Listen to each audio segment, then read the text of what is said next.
Have you noticed how your mind has started to feel like an open browser with too many tabs, most of them playing something you never chose on purpose? You reach for your phone just to check something quickly, and when you look up again, half an hour has dissolved into a blur of swipes and flashes.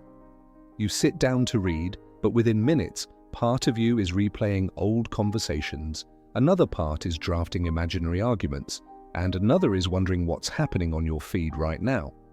You open your laptop to work, and somehow you end up watching videos about things you didn't even care about 5 minutes ago. If this is your daily experience, it doesn't automatically mean there is something wrong with you, or that your brain is broken, or that you are doomed to be a distracted person forever. In many ways, your mind is just doing what human minds have been trained to do for thousands of years. Scan, react, jump from stimulus to stimulus, constantly checking if there is anything threatening or exciting in the environment. Fragmented attention kept our ancestors alive, but in a world where danger is rarely hiding in the bushes and distraction lives in your pocket, that same primitive pattern quietly eats your days from the inside out. Modern research shows that every time your focus is interrupted, it takes your brain a long stretch of time to return to deep concentration again. Not seconds, but many minutes. And across a day, those little fractures add up to hours of scattered effort and a constant feeling of never quite being fully anywhere. Multiply that by the number of times you glance at your phone, skim a notification, switch tasks, or reach for background noise to avoid silence, and you start to see why you can feel exhausted even on days when you haven't done that much.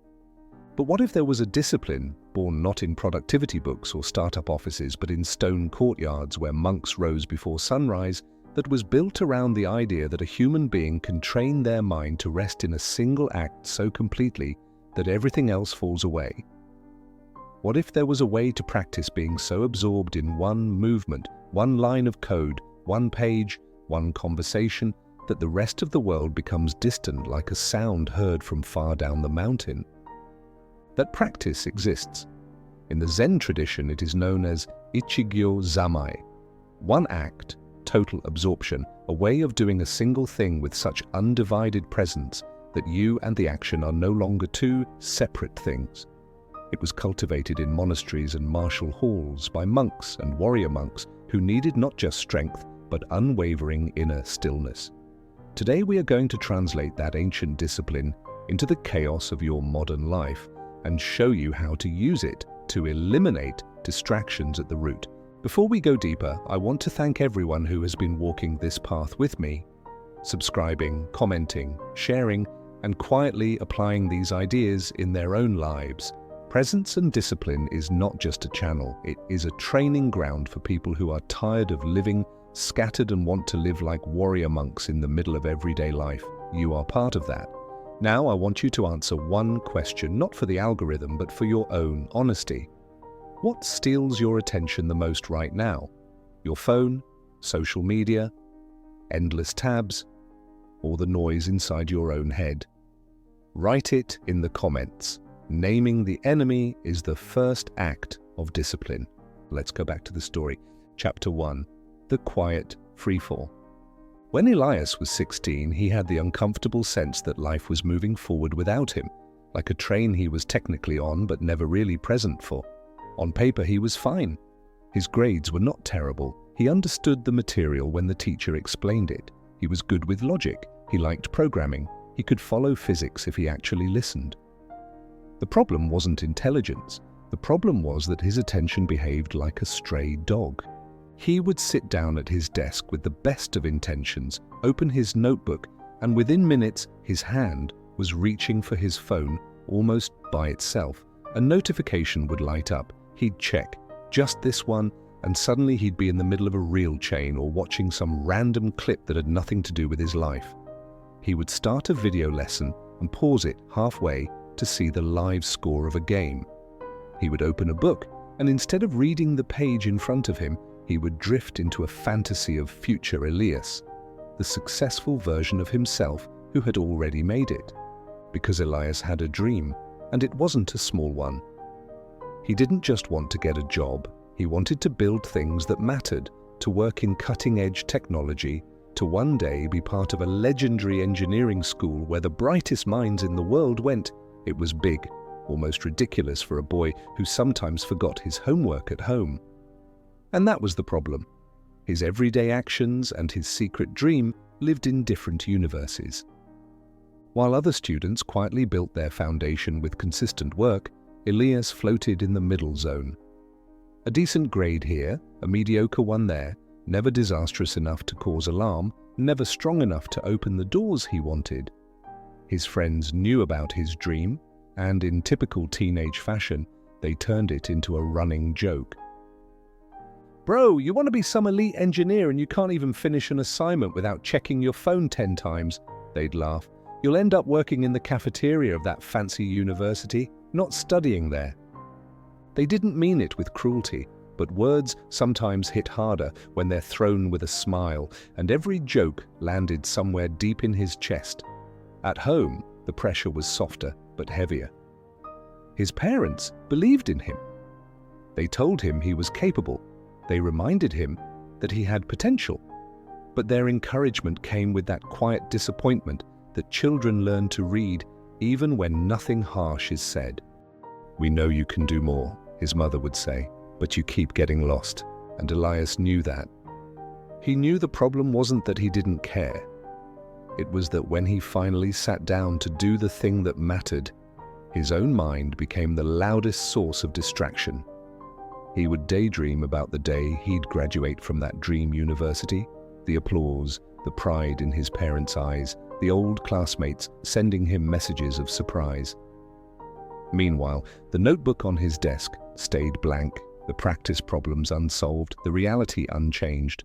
The gap between who he was and who he wanted to be stretched a little wider with each report card. And one afternoon, after receiving yet another result that was not disastrous, but definitely not enough, something inside him broke in a way that felt strangely quiet. He came home, put the test on his desk and sat there staring at it, not crying, not raging, just feeling this deep tiredness of his own excuses. He was tired of living in the middle, tired of feeling like his life was being decided not by his potential, but by his inability to sit with one task long enough to honor it. For a moment, he imagined just giving up on the dream, shrinking it down to something safer. But instead, almost out of desperation, he did something his pride usually prevented him from doing. He decided to ask for help. The teacher who carried the mountain. At his school, there was a teacher everyone respected, not because he was loud or strict, but because he had that kind of presence that made the whole room slow down without a word. His name was Liang. He taught mathematics, but students joked that he looked more like a monk than a math teacher, always calm, movements economical, eyes clear in a way that made you feel he saw more than what you were saying. What most students didn't know was that before becoming a teacher, Liang had spent several years training in a temple in the mountains, a place shaped by the Chan and Shaolin tradition, where discipline was not a motivational quote but a way of breathing. He didn't talk about it often, but the stillness he carried was evidence enough. At the end of the day, when the corridors had emptied and the sky outside the windows had started to soften, Elias walked to the staff room with the test paper folded in his hand.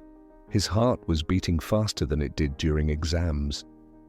He hesitated in front of the door, then knocked. "Come in," a voice called. Liang looked up from a stack of papers, took off his glasses, and gestured to the chair opposite him. "Elias, sit. What brings you here?" For a few seconds, Elias didn't trust his own voice. Then the words came out in a rush. "I don't know what to do anymore," he said. "I want to change my grades. I want to actually learn. I want to study computer science. I want to do big things, but I can't stay focused. I sit down to study and my mind just scatters. I keep getting distracted, then my grades don't improve, then I feel worse, and it's like this loop I can't get out of." Liang listened without interrupting, hands folded, gaze steady. When Elias finished, there was a brief silence that somehow didn't feel awkward. Then the teacher asked, very simply, "When you attempt to study, what does your environment look like?" Elias frowned, caught off guard by the question. I don't know. I usually have my laptop open with a few tabs, some music sometimes. My phone is next to me. Messages pop up. It's normal, I guess. How many tabs? Liang pressed gently. Maybe 8? 10? Elias shrugged. I click between them. And your phone, Liang continued, is it face down in another room or always within reach, lighting up every time someone or something wants your attention? Right next to me, Elias admitted. Notifications on. I don't want to miss anything. Liang smiled slightly, not mockingly, but with a kind of quiet recognition. And while your eyes look at the page, where is your mind? Is it with the equation in front of you, or is it already jumping ahead, planning, worrying, replaying, imagining? Elias's eyes widened.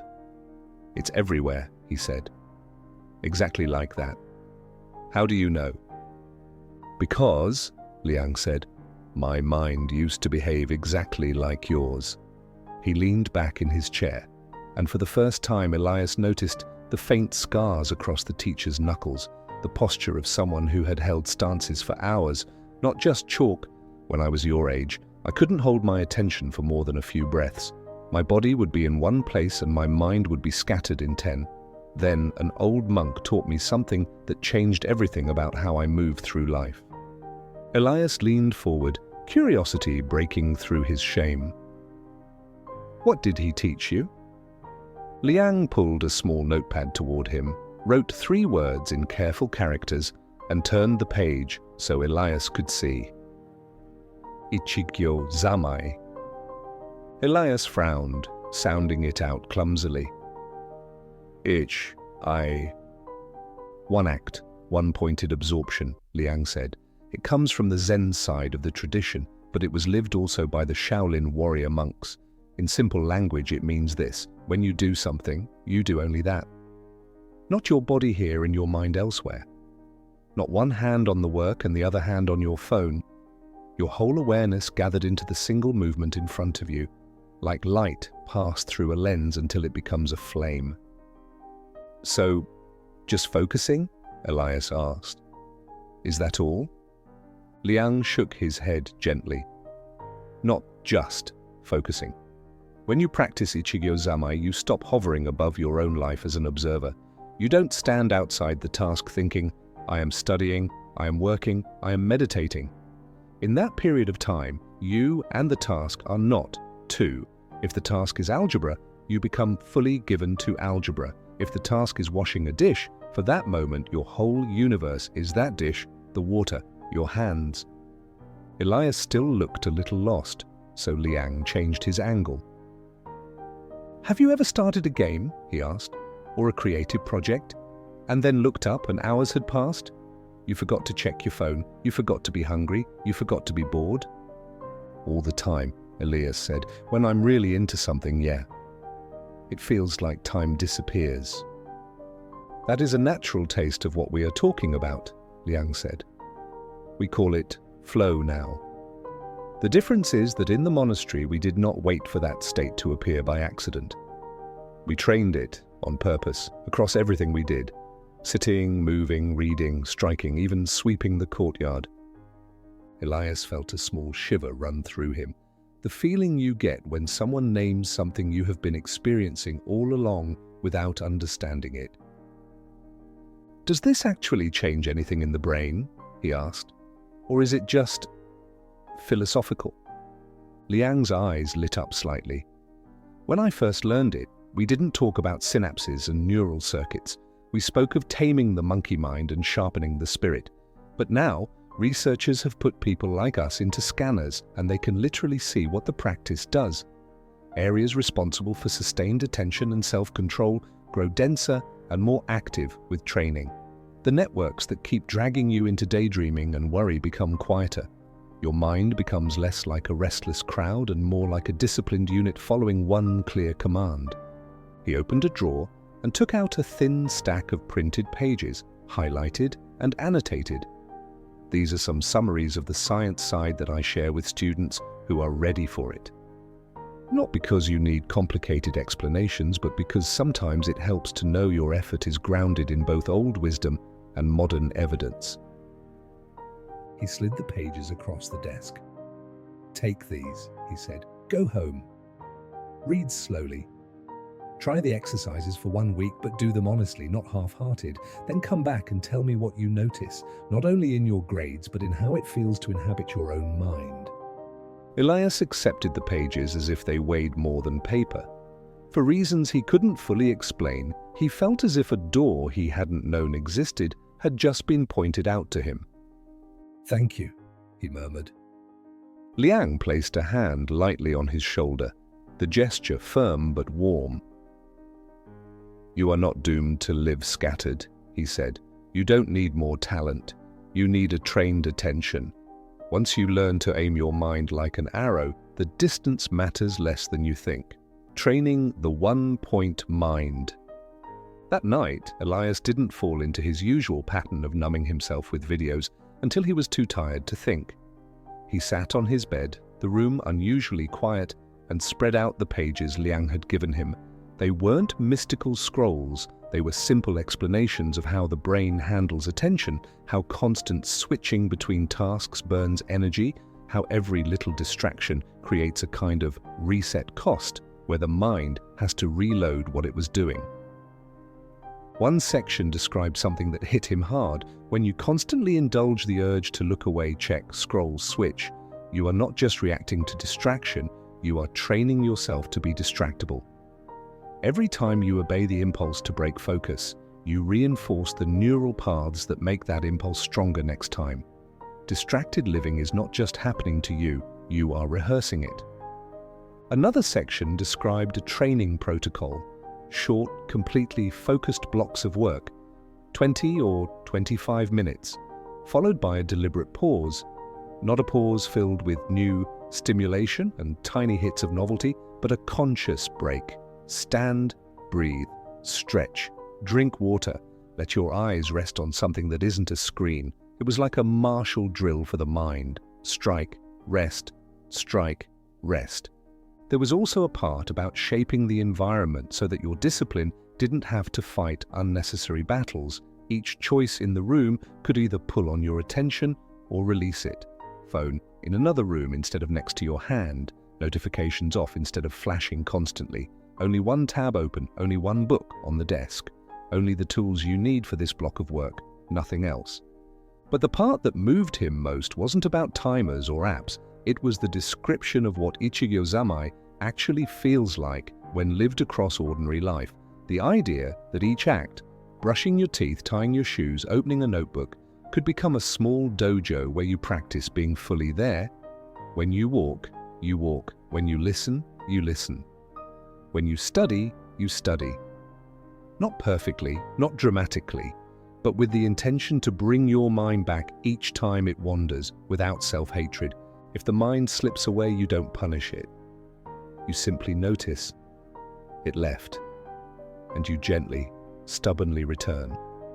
Again, and again and again, like bringing a young, stubborn horse back to the same path until it understands. For the first time, Elias saw his struggle not as a moral failure, but as untrained attention. That alone softened something in him. He wasn't lazy, he was untrained. Training, at least, is something you can choose. The following Monday, when he came home from school, he didn't drop his bag, collapse on his bed, and reach for his phone. Instead, he did something that felt strangely ceremonial. He took his phone, turned off the sound, placed it in a drawer in the hallway, and closed it. He went back to his room, turned on his laptop, and closed every window except the one he needed for his math assignments. He cleared his desk until only his notebook, pen, and a bottle of water remained. Then he set a timer for 25 minutes and stood still for a moment, feet grounded on the floor, taking 3 slow breaths, feeling his chest rise and fall. It felt a bit ridiculous, like playing pretend, but he did it anyway. When the timer started, he opened the notebook and began. The first minutes were brutal. His hand twitched toward the empty space where his phone usually lay. His mind screamed suggestions. Just quickly check the time, maybe someone needs you, maybe something important happened. Thoughts about other subjects barged in, memories, random songs. The urge to escape deepened every time he hit a problem that wasn't instantly obvious, but he remembered the line from the paper.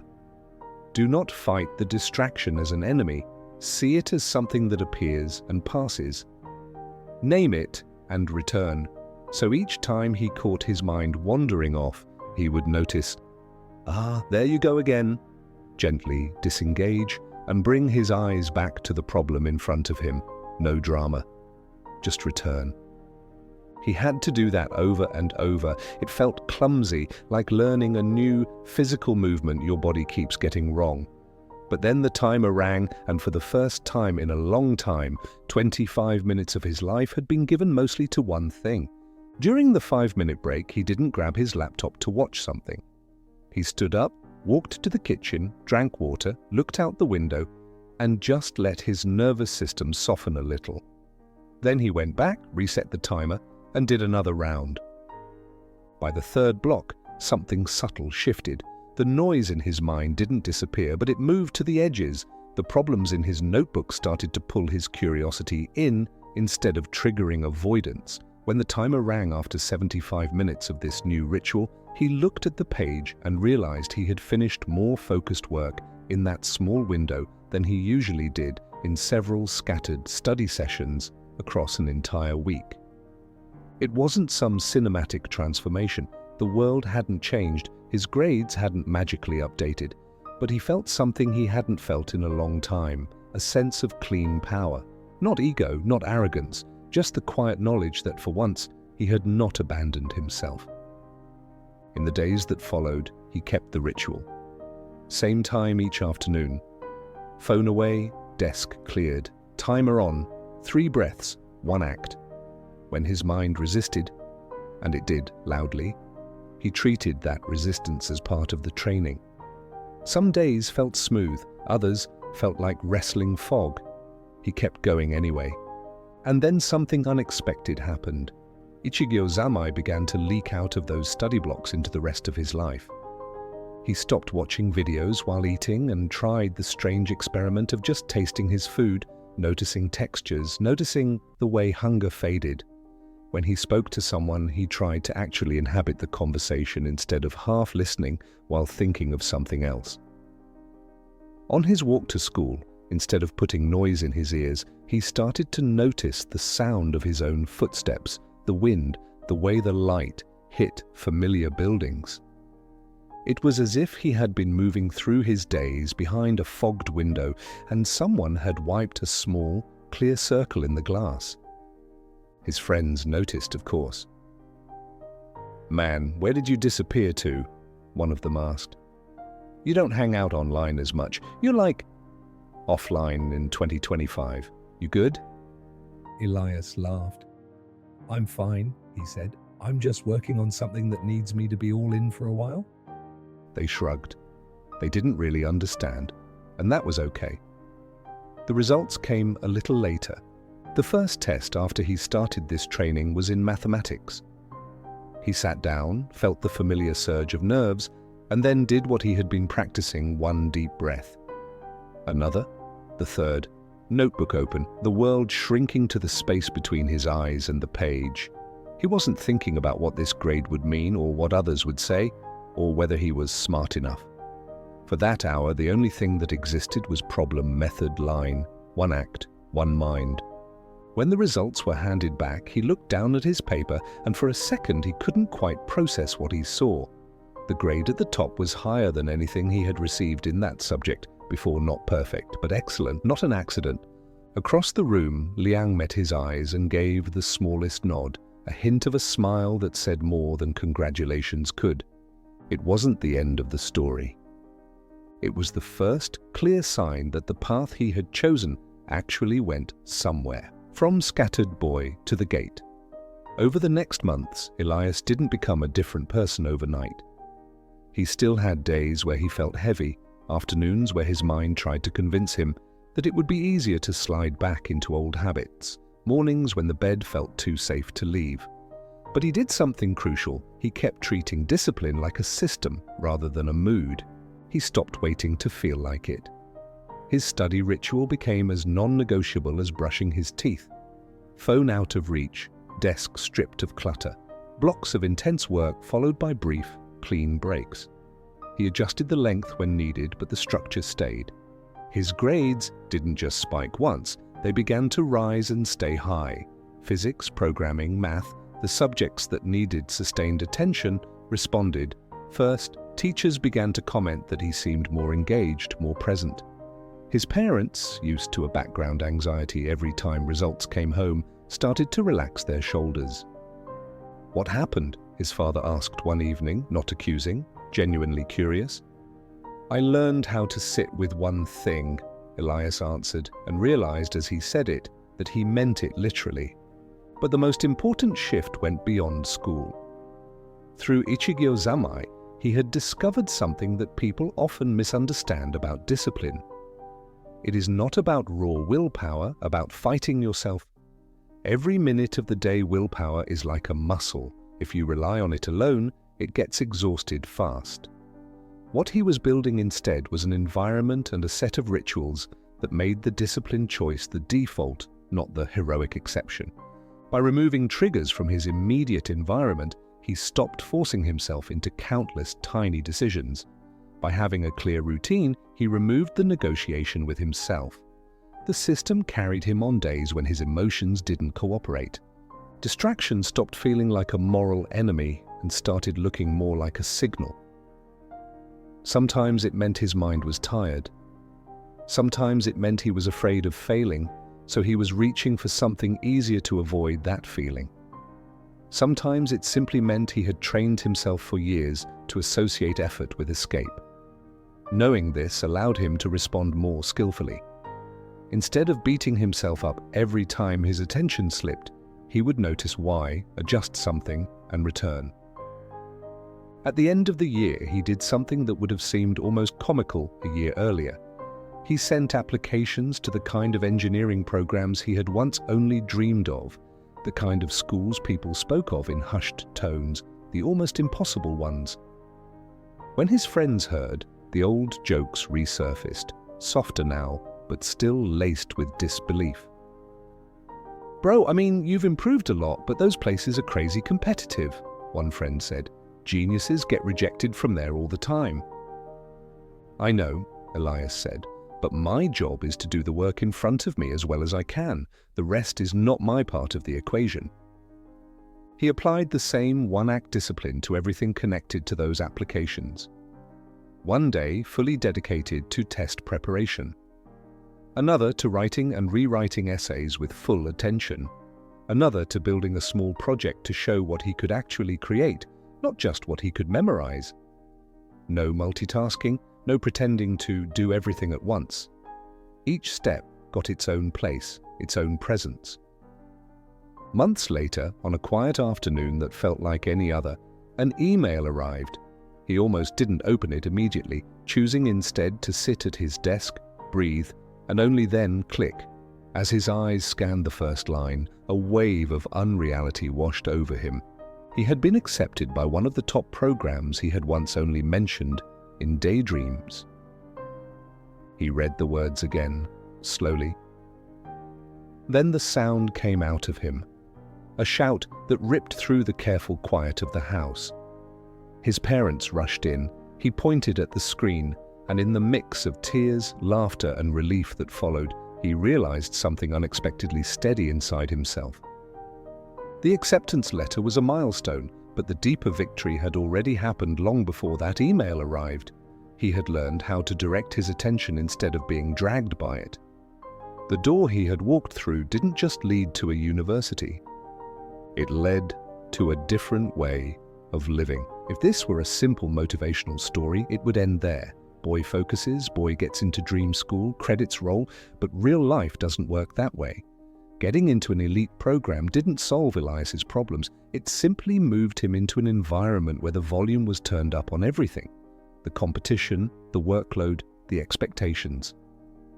Suddenly he was surrounded by people who had always been top of their class, The assignments were heavier, the projects more complex, the deadlines tighter. Many students arrived with overflowing talent, but without any real training in managing their own attention in such an intense environment. You could see it in the late-night panic sessions, the cycles of procrastination and burnout, the constant hum of stress. Elias felt the pressure too, of course. There were still days when anxiety tried to hijack his thoughts, when he stared at a blank screen and felt small. But there was a difference now. He had a discipline forged in hundreds of small, quiet sessions before this. While others tried to juggle everything at once, he kept doing the same boring thing. One act, one mind.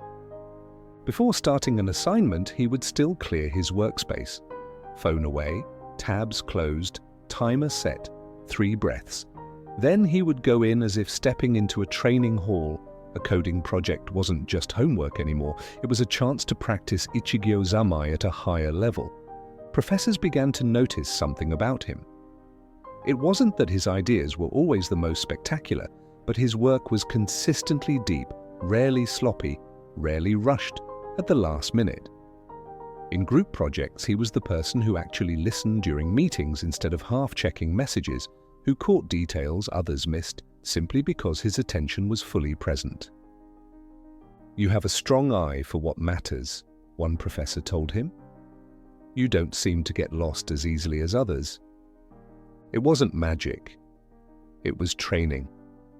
Over the years, this pattern continued. He wasn't the most famous student, not the top in every class, but he was one of the most reliable, the type of person others wanted on their team. Not because he was a genius, but because he would be there fully when it counted. He graduated with strong results and a reputation for being steady under pressure, and that opened the door to a position at a technology company where the pace was fast and the expectations high.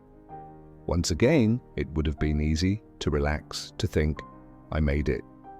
Now I can go back to comfortable habits." But what the temple had taught Liang and what Liang had passed to Elias was clear in his mind. There is no finish line. A path is a path because you keep walking it. So he brought Ichigyo Zammai into his professional life. Every line of code was treated as a small training, to be present with the logic, not half present, while checking messages. Every meeting became an exercise in listening fully instead of waiting for his turn to speak. Every problem became a chance to practice staying with discomfort and complexity instead of reflexively escaping to distraction. In a world where everyone was constantly being pulled in multiple directions by notifications, demands, and updates, his simple commitment to one act at a time made him stand out. Within a couple of years, he moved from junior to more responsible roles, not because he was the loudest or the flashiest, but because people trusted the steadiness of his presence. Colleagues began to ask, "How do you stay so focused? How do you not burn out? How do you keep this up without falling apart?" And his answer was always humble and the same. "I'm not more gifted than you. I'm just a little more protective of my attention." Maybe at this point you're thinking, "Fine, nice story, but is this actually realistic? Is Ichigyo Zammai just some romantic monk idea dressed up for YouTube? Or does it truly change something in a measurable way?" Let's pull back the curtain. When neuroscientists study practices like single-pointed attention, mindfulness, and flow, they keep finding the same pattern. The brain is not a fixed machine, it is more like living clay. When you repeatedly bring your attention back to one thing, you are not doing something vague and mystical. You are literally strengthening certain circuits and quieting others. Regions in the brain that regulate focus, impulse control, and planning become more interconnected and robust with practice. The networks that drag you into constant mind wandering, the ones that light up when you're replaying the past or worrying about the future, calm down during sustained presence. Over time, this balance can shift so that being present feels more natural and being scattered feels less comfortable. Every time your attention runs away from the task and you gently call it back, you are doing a tiny repetition of mental weightlifting. One rep doesn't change much, but hundreds and thousands reshape you. Just like a Shaolin apprentice who holds a stance until his legs tremble, not because the stance itself is glamorous, but because it is building hidden strength, your small acts of returning build a mind that can stand still when others crumble. The methods you heard in this story, focused time blocks, distraction-free environments, conscious breaks, are not random hacks. They are ways of making that mental training more efficient. By removing constant triggers, you reduce the number of times your attention is yanked away. By working in defined sprints, you give your mind a clear frame. Now we are fully in, now we rest. By treating each wandering as a cue to return, not a reason to attack yourself, you keep the system sustainable. But here is the part that might surprise you. The real gift of Ichigyo Zammai is not productivity. Yes, you will get more done in less time. Yes, your work will become deeper and more satisfying. But beyond checklists and achievements, this discipline gives you back something modern life has quietly stolen. It gives you your own moments. Think about how often you eat without tasting anything because your eyes are on a screen. How many films you watch while half reading comments. How many conversations with people you love you only half live because your mind is drafting emails or replaying arguments in the background. In that state, even joyful experiences feel thin because you aren't truly in them. When you begin to practice one-act presence, even in small doses, it's like color slowly returning to a faded photograph. Food becomes richer because you're actually there when you eat. A walk becomes more than a way to get from A to B. It becomes a felt experience of weather, sound, breath. Time with someone you care about becomes deeper because your attention, the most valuable thing you have, is actually being given, not just your physical body. Studies on long-term practitioners of attention training consistently show higher reported levels of life satisfaction and emotional stability, not because their lives are easier, but because they are more present inside the life they already have. Happiness is less about owning more and more, about showing up fully for what is already here. Elias eventually started sharing his way of working with his team. Not as a guru, not with lectures, but by small invitations. Let's try one meeting with phones completely away. Or let's do a 90-minute deep work block together and then take a real break. People who used to live in a constant state of pressure began to notice that when they protected their attention, their stress decreased and the quality of their work rose. Average performers started delivering exceptional work simply because they were no longer leaking half their energy into distraction. And this is where you come in. You don't need to have trained in a monastery. You don't need extraordinary talent, a perfect past, or the right school. Ichigyo Zammai is not reserved for monks in orange robes or geniuses in glass buildings. It is available to anyone willing to practice one simple, difficult, life-changing habit. When you are doing something that matters, do only that. Close the extra tabs, put the phone in another room. Decide how long you will be fully in, even if it's just 15 minutes at first. Take a breath, feel your feet, and give yourself to the act in front of you like a warrior monk stepping into the training hall. When, not if, your mind tries to escape, notice it and return. That's it. Over and over. If you do this gently but relentlessly, your brain will adapt. Your days will feel different. Not overnight, not in a dramatic montage, but quietly, steadily, you will look back and realize that the person who couldn't focus for 5 minutes has become someone others rely on for steadiness. Someone you yourself can rely on. Your life is nothing more than a string of moments, one after another. If you are absent from most of them, you will always feel like you are watching your own existence from a distance. If you reclaim them, if you choose presence over fragmentation, you won't just achieve more, you will finally inhabit your own life. If this spoke to something in you, and if you want to keep training this kind of inner discipline, consider subscribing to Presence and Discipline. Watch the other videos, not as background noise, but as lessons you apply in real time. And below, tell me one small place in your day where you will practice Ichigyo Zammai starting today. One act, one mind. Guard your attention, stay present, walk your path with discipline. I'll see you in the next video.